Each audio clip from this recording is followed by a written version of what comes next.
नमस्कार, मैं अंकित शर्मा और हॉक फीड न्यूज में आप सभी दर्शकों का स्वागत है। दोस्तों, पश्चिम बंगाल में विधानसभा चुनाव शुरू होने वाले हैं, लेकिन विधानसभा चुनावों के शुरू होने से पहले ही बंगाल की सियासत में घमासान मचा हुआ है। एक तरफ भारतीय जनता पार्टी है जो कि इस बार पश्चिम बंगाल की सरजमी पर पूर्ण बहुमत की सरकार बनाने का दावा ठोक रही है। वहीं दूसरी तरफ ममता बनर्जी की पार्टी है टीएमसी की पार्टी। ये पार्टी चुनाव से पहले टूटती हुई और बिखरती हुई नजर आ रही है। ममता बनर्जी की जो टीएमसी की पार्टी है ये पूरी तरीके से कंगाल हो चुकी है। पैसों के मामले में नहीं बल्कि नेताओं के मामले में ये पार्टी कंगाल हो रही है, क्योंकि इस पार्टी के जो सबसे बड़े नेताओं में से एक माने जाते हैं, जिनके दम पर ममता बनर्जी हमेशा उछलती रहती थी, अपनी एक धाक जमा कर रखती थी, वही नेता अब भारतीय जनता पार्टी में शामिल हो रहे हैं। तो ये कहीं ना कहीं ममता बनर्जी के लिए एक बेहद ही बड़ा झटका है और आज भी ममता बनर्जी को एक तगड़ा झटका लगा है, जिसके बाद अब कहीं ना कहीं ये सुनिश्चित होता हुआ दिखाई दे रहा है कि पश्चिम बंगाल में ममता बनर्जी की हार तय है। दोस्तों, पूरी खबर और पूरा मामला मैं आपको विस्तार से बताऊंगा, लेकिन जब बात चुनाव की हो तो चुनाव के वक्त में जनता की वोट और जनता की राय सबसे ज्यादा मायने रखती है। तो मेरा सवाल सीधा आपसे यही है कि आप आखिर पश्चिम बंगाल में किस पार्टी की सरकार देखना चाहते हैं। जिस पार्टी की सरकार आप देखना चाहते हैं उसका नाम कमेंट बॉक्स में लिख दें। वहीं मुख्यमंत्री की बात करें तो आप किसे मुख्यमंत्री के तौर पर, पश्चिम बंगाल के मुख्यमंत्री के तौर पर आप किस नेता को पसंद करते हैं, उसका नाम भी आप कमेंट बॉक्स में जरूर लिखकर हमें बताएं, जिससे हमें ये पता लग जाएगा कि देश की जनता आखिर इस बारे में क्या सोच रही है। इसी के साथ आप पूरी खबर पर चर्चा करते हैं। दरअसल आपको बता दें कि ममता बनर्जी के बेहद करीबी नेताओं में से एक राजीव बनर्जी ने अपने विधायक पद से आज इस्तीफा दे दिया है। 22 जनवरी को टीएमसी के कैबिनेट मंत्री पद से इन्होंने इस्तीफा दे दिया था, लेकिन आज अब इन्होंने पूर्ण रूप से इस्तीफा दे दिया है। अपने विधायक पद से भी आज इन्होंने इस्तीफा दे दिया है। वहीं ये फॉरेस्ट मिनिस्टर की भूमिका इन्हें मिली हुई थी। ममता बनर्जी की नेतृत्व वाली सरकार में फॉरेस्ट मिनिस्टर ये थे, लेकिन अब इन्होंने ममता बनर्जी को टाटा बाय बाय कर दिया है। और जैसे ही इन्होंने टाटा बाय बाय किया, अब यही कयास लगाए जाने लगे हैं। सूत्रों के हवाले से खबर है कि राजीव बनर्जी भारतीय जनता पार्टी में शामिल हो सकते हैं और भारतीय जनता पार्टी में एक बड़ी भूमिका भी इन्हें दी जा सकती है, क्योंकि राजीव बनर्जी बंगाल में एक जानी मानी छवि के माने जाते हैं। तो ऐसे में भारतीय जनता पार्टी ने क्या पद देती है ये तो आने वाला वक्त ही बताएगा।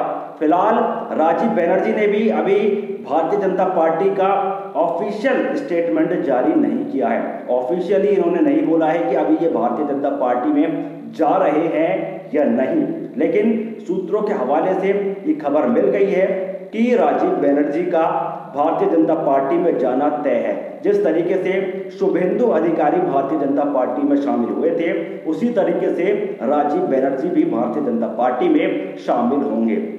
तो वहीं अब ममता बनर्जी की पार्टी क्यों खाली हो रही है, इसका जीता जागता उदाहरण भी आपके सामने पेश करते हैं।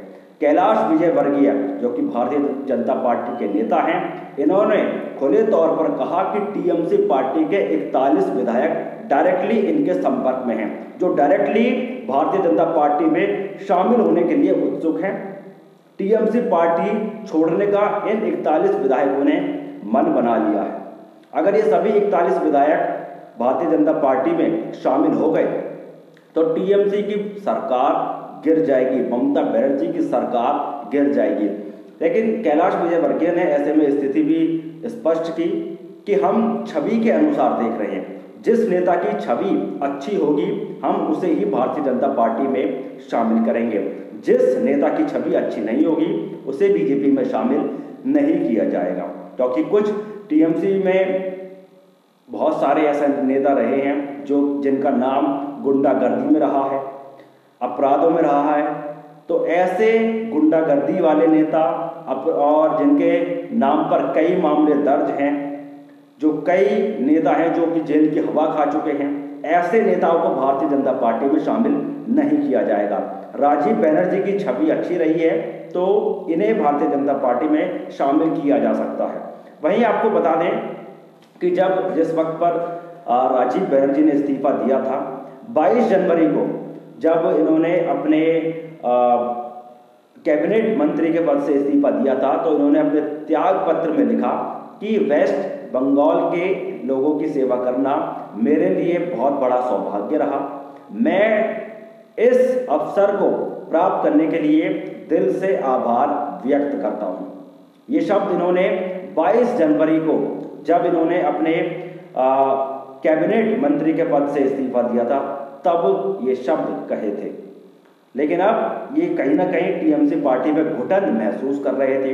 टीएमसी पार्टी में ये खुलकर अपने कार्य को पूरा नहीं कर पा रहे थे और इसी वजह से और कहीं ना कहीं ये ममता बनर्जी से भी नाखुश थे और इसी वजह से इन्होंने इस्तीफा दिया और कहीं अब ये भारतीय जनता पार्टी में शामिल होने जा रहे हैं। तो दोस्तों, इस मामले के लिए और भी प्रतिक्रियाएं हम आपसे जानना चाहेंगे, लेकिन उससे पहले आपको बता दें कि बंगाल की सियासत में जिस तरीके से अब चुनाव का दौर है, तो सीटों के हिसाब से क्या आंकड़े सामने आ रहे हैं।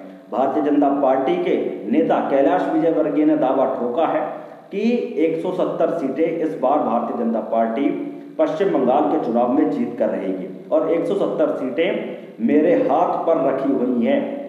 ये कैलाश विजयवर्गीय का बयान है। वहीं राजनीतिक विशेषज्ञों की बात करें तो वो दावा कर रहे हैं कि भारतीय जनता पार्टी 170 तो नहीं लेकिन 150 से ज्यादा सीटें जीतेगी।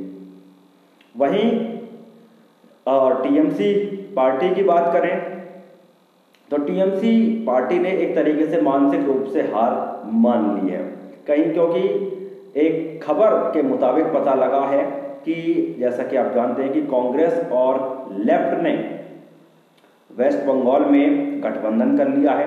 193 सीटों पर यह गठबंधन किया है, जिनमें से 92 सीटों पर कांग्रेस चुनाव लड़ेगी। लेकिन ऐसे में ममता बनर्जी की जो टीएमसी की पार्टी है, ये भी इस गठबंधन का सहारा बन सकती है। यानी कि कांग्रेस, लेफ्ट और टीएमसी तीनों मिलकर भी ये चुनाव लड़ सकते हैं। और महागठबंधन अगर इन तीनों ही पार्टियों का हुआ तो हश्र क्या होगा, ये आप देखिए। कुछ आंकड़ों के हिसाब से मैं आपको समझाऊंगा। महागठबंधन 2017 में उत्तर प्रदेश में हुआ था। जब उत्तर प्रदेश में विधानसभा चुनाव थे, उस वक्त पर अखिलेश यादव और राहुल गांधी ने गठबंधन किया था। सपा और कांग्रेस का ये गठबंधन था और हश्र क्या हुआ, ये दोनों मिलकर भी अपनी लाज नहीं बचा पाए और भारतीय जनता पार्टी की पूर्ण बहुमत से जीत हुई। 2019 में यूपी का ही उदाहरण देते हैं, जहां पर बुआ और बबुआ ने गठबंधन किया और इनका भी हश्र बेकार ही रहा। भारतीय जनता पार्टी ने यूपी में भी पूर्ण बहुमत से जीत हासिल करी। और अब आप देखिए, अगर महागठबंधन पश्चिम बंगाल में होता है तो पश्चिम बंगाल में भी यही आलम छा सकता है। वहीं आप लोकसभा चुनाव के दौरान 42 सीटों पर चुनाव लड़ा गया था। उस वक्त पर ममता बनर्जी की गुंडागर्दी पूरी चल रही थी, लेकिन उस गुंडागर्दी के बीच में से भी भारतीय जनता पार्टी ने 18 सीटें निकाली थी। तो कहीं ना कहीं मानसिक रूप से जीत भारतीय जनता पार्टी ने कर ली थी कि हाँ, यानी कि उस वक्त पर आप कहें कि ये एक वार्म अप था। लेकिन अब असली मैच जो होने वाला है वो मैच होगा पश्चिम बंगाल के विधानसभा चुनाव में, और वहां पर Bharatiya Janata party clean sweep TMC party को करने के लिए पूरी तरीके से तैयार है। तो दोस्तों, इस खबर को शेयर करना ना भूलें, हर भारतीय तक पहुंचाएं, जिससे देश में ये ताज़ा जानकारी पहुंच सके। फिलहाल के लिए मैं आपसे विदा लेता हूं, तब तक के लिए जय हिंद, जय भारत, नमस्कार।